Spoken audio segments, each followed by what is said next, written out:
নমস্কাৰ এই মুহূৰ্তত আহি পৰিছে ৰাজ্যখনৰ বাবে খন্দিয়াৰ কেইবাটাও বিগ ব্ৰেকিং নিউজ। আজি 30 মে অসমৰ লগতে ভাৰতৰ বিভিন্ন প্ৰান্তৰ পৰা এনে ধৰণৰ খবৰসমূহ নিতৌ চাবৰ কাৰণে চেনেলটো সাবস্ক্ৰাইব কৰি ভিডিঅ'টোত এটা লাইক কৰি দিব। এই মুহূৰ্তত জনাই আছো এটা ব্ৰেকিং নিউজ। নেৰানেপেৰা বৰষুণ অব্যাহত আছে। ৰাজ্যখনৰ বিভিন্ন প্ৰান্তত আৰম্ভ হৈছে মুখলধাৰ বৃষ্টিপাত আৰু তাৰ মাজতে এটা বেয়া খবৰ। 4খনকৈ গেট ইতিমধ্যে খুলি দিয়া হৈছে। নামনিত জলপ্ৰলয়ৰ তীব্ৰ আশংকা প্ৰকাশ কৰা হৈছে।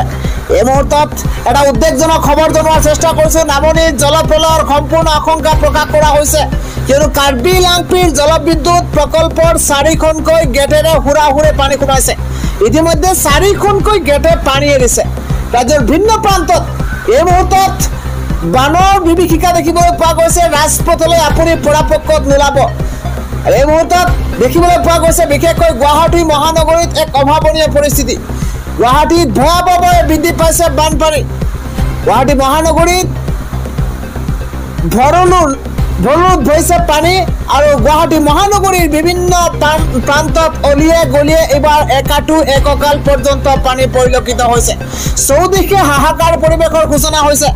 এবুকু পৰ্যন্ত পানীত এতিয়া শ শ যান বাহন আবদ্ধ হৈ পৰিছে। বিশেষকৈ যোৰাবাটৰ অৱস্থা অতিকে সংকটজনক। উৰণ সেতুত আবদ্ধ হৈ পৰিছে শ শ যান বাহন। নাওৰ দৰে উঠাই লৈ গৈছে ইখনৰ পিছত সিখনকৈ বাহন। উজনি নামনি সংযোগ সম্পূৰ্ণ বিচ্ছিন্ন হৈ পৰিছে। এই মুহূৰ্তত যোৰাবাট হৈ গুৱাহাটীলৈ অহা যদি পৰিকল্পনা কৰিছে তেন্তে আপুনি এতিয়া বাদ দিয়ক, কিয়নো ইতিমধ্যে লৈছে গুৱাহাটী মহানগৰীত কৃত্ৰিম বানে জ্বলা-কলা খুৱাইছে আৰু এই মুহূৰ্তত দেখিবলৈ পোৱা গৈছে ভয়ংকৰ পৰিস্থিতি গুৱাহাটী মহানগৰীত। ইফালে ৰাজ্যৰ বিভিন্ন প্ৰান্তত ৰেড এলাৰ্ট জাৰি কৰা হৈছে। বতৰে কাল ৰূপ ধাৰণ কৰিছে। ৰাজপথৰে যাওঁতে আপুনি সাৱধান হওক। এটা প্ৰকাণ্ড গছ বাগৰি 4গৰাকী লোক গুৰুতৰভাৱে আহত হৈ পৰিছে। আপুনি যদি কৰবালৈ আপুনি যাম বুলি ভাবিছে তেন্তে এতিয়া আপুনি সাৱধান হওক, সতৰ্ক হওক। এবাৰ চিপাঝাৰত ধুমুহাৰ ফলতে গছ বাগৰি পৰিছে চলন্ত ই-ৰিক্সাত। কথমপি প্ৰাণ ৰক্ষা পৰিছে 4গৰাকীকৈ যাত্ৰী। নেৰানেপেৰা বৰষুণৰ ফলত হাহাকাৰ অৱস্থাৰ সৃষ্টি হৈছে জনতাৰ মাজত। ৰেড এলাৰ্ট জাৰি কৰাৰ পিছত ৰাজ্যত কাল ৰূপ ধাৰণ কৰিছে। এবাৰ নামনি অসমত ভয়ংকৰ বান পৰিস্থিতিৰ আশংকা প্ৰকাশ কৰা হৈছে। 4খনকৈ গেট খুলি দিয়াৰ লগে লগে ৰাজ্যৰ মাজত হাহাকাৰ পৰিৱেশৰ সূচনা হৈছে। ইফালে সাময়িকভাৱে বন্ধ কৰি দিয়া হৈছে গুৱাহাটী উত্তৰ গুৱাহাটীৰ ফেৰী সেৱা। প্ৰতিকূল বতৰৰ বাবে এবাৰ ফেৰী সেৱা সম্পূৰ্ণৰূপে বন্ধ কৰি দিয়া হৈছে। আজিৰ সন্ধিয়াৰ পৰৱৰ্তী ডাঙৰ খবৰ হৈছে ৰাজ্যৰ মুখ্যমন্ত্ৰী হিমন্ত বিশ্ব শৰ্মাই সংখ্যালঘু অধ্যুষিত অঞ্চলত এইবাৰ মহাৰাষ্ট্ৰৰ লাইচেন্সৰ বাবে যি ঘোষণা কৰিছিল তাৰ পাছতে মুখ্যমন্ত্ৰী হিমন্ত বিশ্ব শৰ্মাই ঘোষণা কৰিছে যে লাইচেন্স পাবলৈ কি কি অৰ্হতাৰ প্ৰয়োজন হ'ব, মহাৰাষ্ট্ৰৰ লাইচেন্সৰ বাবে কোনে কোনে কৰিব পাৰিব আবেদন, তাৰ তথ্য ইতিমধ্যে মুখ্যমন্ত্ৰী হিমন্ত বিশ্ব শৰ্মাৰ তৰফৰ পৰা উল্লেখ কৰা হৈছে। আমি জনাই আছো বিশেষ খবৰ। মহাৰাষ্ট্ৰৰ লাইচেন্সৰ বাবে কোনে কোনে কৰিব পাৰিব আবেদন, লাইচেন্স পাবলৈ লাগিব কি কি অৰ্হতা। এই মুহূৰ্তত ৰাজ্যৰ মুখ্যমন্ত্ৰী হিমন্ত বিশ্ব শৰ্মাই অৰ্হতা প্ৰকাশ কৰিছে। অসমৰ খিলঞ্জীয়া মূল আদিবাসীসকলে কৰিব পাৰিব তাৰ বাবে আবেদন। তাৰ বাবে লাইচেন্সৰ বাবে লাগিব ভাৰতীয় নাগৰিকৰ বৈধ প্ৰমাণ পত্ৰ। এই মুহূৰ্তত এটা বিগ নিউজ জনোৱাৰ চেষ্টা কৰিছো। লাইচেন্সৰ বাবে লাগিব ভাৰতীয় নাগৰিকৰ বৈধ প্ৰমাণ পত্ৰ।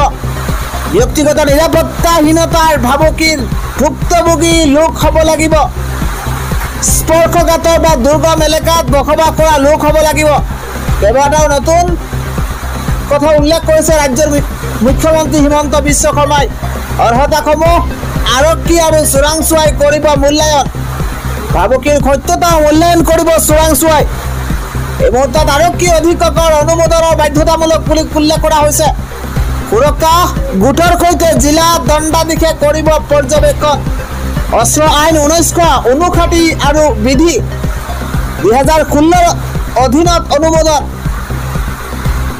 অপব্যৱহাৰ কৰিলে অনুজ্ঞাপত্ৰ বাতিল কৰা হ'ব, লোৱা হ'ব আইনী ব্যৱস্থা। আন এটা খবৰ হৈছে এইবাৰ APCCৰ সভাপতি গৌৰৱ গগৈয়ে কেতবোৰ নতুন কথা উল্লেখ কৰিছে। মহাৰাষ্ট্ৰৰ অনুজ্ঞাপত্ৰ দিয়াৰ সিদ্ধান্তৰ পাছতেই চৰকাৰৰ বিফলতা প্ৰমাণ পাইছে বুলি উল্লেখ কৰিছে। এইবাৰ গৌৰৱ গগৈয়ে হাতত সংবিধান লৈ প্ৰতিক্ৰিয়া প্ৰকাশ কৰিছে সাংসদ গৌৰৱ গগৈয়ে। এই মুহূৰ্তত এটা বিগ নিউজ আমি জনোৱাৰ চেষ্টা কৰিছোঁ। সাধাৰণ লোকক মাৰণাস্ত্ৰৰ অনুজ্ঞাপত্ৰ দিয়া সিদ্ধান্ত অতিকৈ নিন্দনীয়।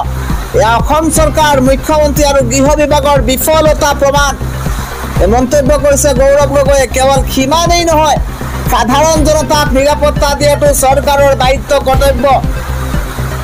চৰকাৰৰ মাৰণাস্ত্ৰৰ অনুজ্ঞাপত্ৰ সিদ্ধান্তৰ বিৰুদ্ধে প্ৰতিক্ৰিয়া প্ৰকাশ কৰিছে সাংসদ গৌৰৱ গগৈয়ে।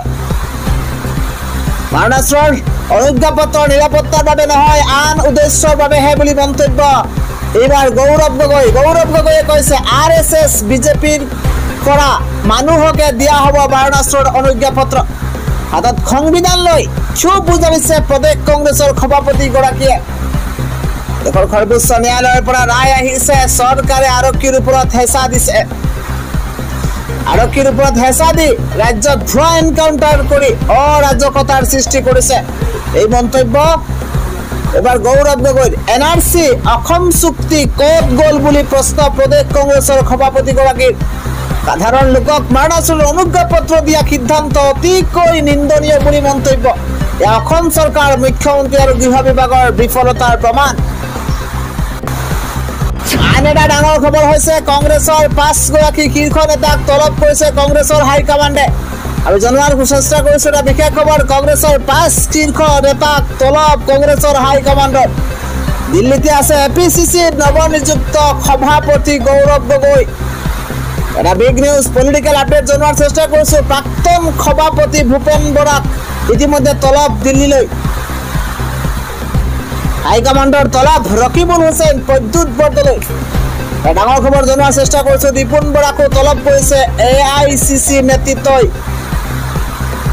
এবাৰ গৌৰৱৰ নেতৃত্বত অসমত কংগ্ৰেছক শক্তিশালী কৰাৰ বাবে নিৰ্দেশ দিয়া হৈছে। ডাঙৰ খবৰ জনোৱাৰ চেষ্টা কৰিছোঁ। বিয়লিলৈ গৌৰৱসহ 5 নেতাৰে AICC নেতৃত্বৰ বৈঠকৰ সম্ভাৱনা। কংগ্ৰেছৰ 5 শীৰ্ষ নেতাক তলব কৰিছে কংগ্ৰেছ হাইকমাণ্ডে। আন এক ডাঙৰ খবৰ জনোৱাৰ চেষ্টা কৰিছোঁ। প্ৰধানমন্ত্ৰী আৱাস যোজনাত নচলিব এতিয়া দালাল ৰাজ, দালালৰ হস্তক্ষেপ নচলিব। এইবাৰ প্ৰশাসনে গাঁৱে ভূঞে চলাব অভিযান। আমি জনাই আছোঁ এটা বিশেষ খবৰ। প্ৰধানমন্ত্ৰী আৱাস যোজনাৰ নচলিব দালালৰ হস্তক্ষেপ। আৱাস যোজনাৰ নামত কেলেংকাৰী চলিলেই লগে লগে হ'ব একশ্যন। কোনো তৃতীয় পক্ষ দালালে হস্তক্ষেপ কৰিলে গ্ৰেপ্তাৰ হ'ব। এই মুহূৰ্তত ডাঙৰ খবৰ জনোৱাৰ চেষ্টা কৰিছোঁ। তৃতীয় পক্ষৰ হস্তক্ষেপক লৈ মন্ত্ৰী ৰঞ্জিত কুমাৰ দাসৰ সকিয়নি। দালালৰ বিৰুদ্ধেই ৰাজ্যৰ গাঁৱে ভূঞে চলিব প্ৰশাসনৰ অভিযান। তৃতীয় পক্ষৰ হস্তক্ষেপৰ বাবে আৱাস যোজনাৰ আঁচনিত থৈছে খেলি মেলি। থাৰ্ড পাৰ্টিয়ে হস্তক্ষেপ কৰিলেই লগে লগে কৰা হ'ব গ্ৰেপ্তাৰ। প্ৰধানমন্ত্ৰী আৱাস যোজনাত নচলিব দালালৰ হস্তক্ষেপ। আন এটা ব্ৰেকিং নিউজ হৈছে, এইবাৰ উত্তৰ প্ৰদেশত মুখ্যমন্ত্ৰীৰ লগত প্ৰতিযোগিতা। খিলঞ্জীয়াক অস্ত্ৰ তুলি দি সংঘাত লগাব বিচাৰিছে মুখ্যমন্ত্ৰীয়ে, মন্তব্য কৰিছে এইবাৰ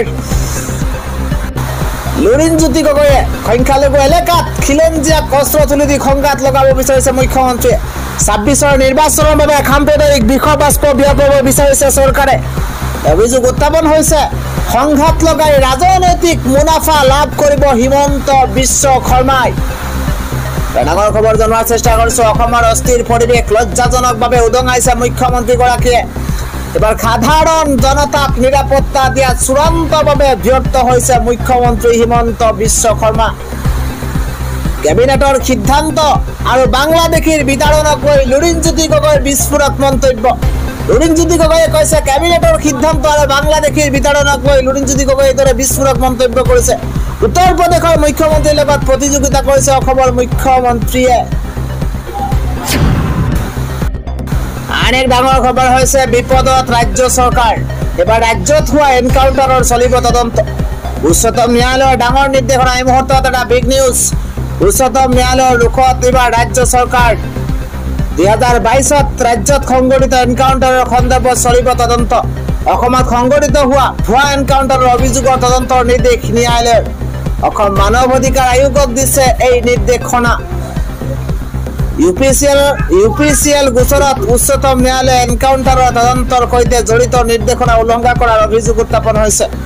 চৰকাৰৰ বিৰুদ্ধে উত্থাপন হোৱা অভিযোগ PILৰ অধীনত চলিব শুনানি। জ্যেষ্ঠ অধিবক্তা প্ৰশান্ত ভূষণৰ যুক্তি ন্যায়ালয়ে নিৰ্ধাৰণ কৰা নীতি নিৰ্দেশনাক অসম চৰকাৰে আওকাণ কৰিছে। ন্যায়ালয়ৰ সূৰ্যকান্ত আৰু ন্যায়াধীশ NK সিঙে কয় এই অভিযোগৰ ভিত্তিত তদন্তৰ প্ৰয়োজন। এই গোচৰটো অসমত আৰক্ষী এনকাউণ্টাৰৰ সৈতে জড়িত। যদি চৰকাৰী বিষয়াই ক্ষমতাৰ অপব্যৱহাৰ কৰিছে তেন্তে সেয়া ক্ষমা কৰিব নোৱাৰি। পৰৱৰ্তী খবৰটো হৈছে ৰাজ্যত এক শোকাবহ কৰুণ হৃদয় বিদাৰক ঘটনা সংঘটিত হয়েছে। পিতা পুত্ৰৰ একেলগে সম্পন্ন কৰা হৈছে জানাজা। শৰীফুল হুসেন আৰু মিনাৰুল হুসেনৰ হৈছে একেলগে জানাজা। ৰাজ্যত সংঘটিত হৈছে এক মৰ্মান্তিক ঘটনা। একেলগে পিতা পুত্ৰৰ জানাজা সম্পন্ন কৰা হৈছে। হৃদৰোগত আক্ৰান্ত হৈ পুত্ৰ মিনাৰুল হুসেনে সাৱটি লৈছিল মৃত্যুক। পুত্ৰৰ বিয়োগৰ উমান পাই পিতৃয়েও সাৱটি লৈছে মৃত্যুক। ঘটনাক কেন্দ্ৰ কৰি অঞ্চলজুৰি এতিয়া শোকৰ চাপ পৰিছে। একেলগে এটা কোঠাত দুটাকৈ কফিনত পিতা পুত্ৰৰ এবাৰ নশ্বৰ দেহ। মৰ্মান্তিক ঘটনাই ৰাজ্যজুৰি শোকৰ চাপ পেলাইছে। কৰ্মসূত্ৰে ঘৰৰ বাহিৰত থকা পুত্ৰ মিনাৰুল হুসেনে হৃদৰোগত আক্ৰান্ত হৈ মৃত্যুক সাৱটি লৈছে। পৰিয়ালৰ লোকে পুত্ৰৰ বিয়োগৰ খবৰ জনোৱা নাছিল পিতৃক। পুত্ৰৰ বিয়োগৰ খবৰৰ উমান পাই হঠাৎ অসুস্থ হৈ পৰিছে পিতৃ শৰীফুল হুসেন। পিতা পুত্ৰৰ এনে মৰ্মান্তিক ঘটনাত শোকস্তব্ধ পৰিয়ালৰ লগতে অঞ্চলবাসী এতিয়া শোকস্তব্ধ হৈ পৰিছে। ৰাজ্যত সংঘটিত হৈছে এই মৰ্মান্তিক ঘটনা।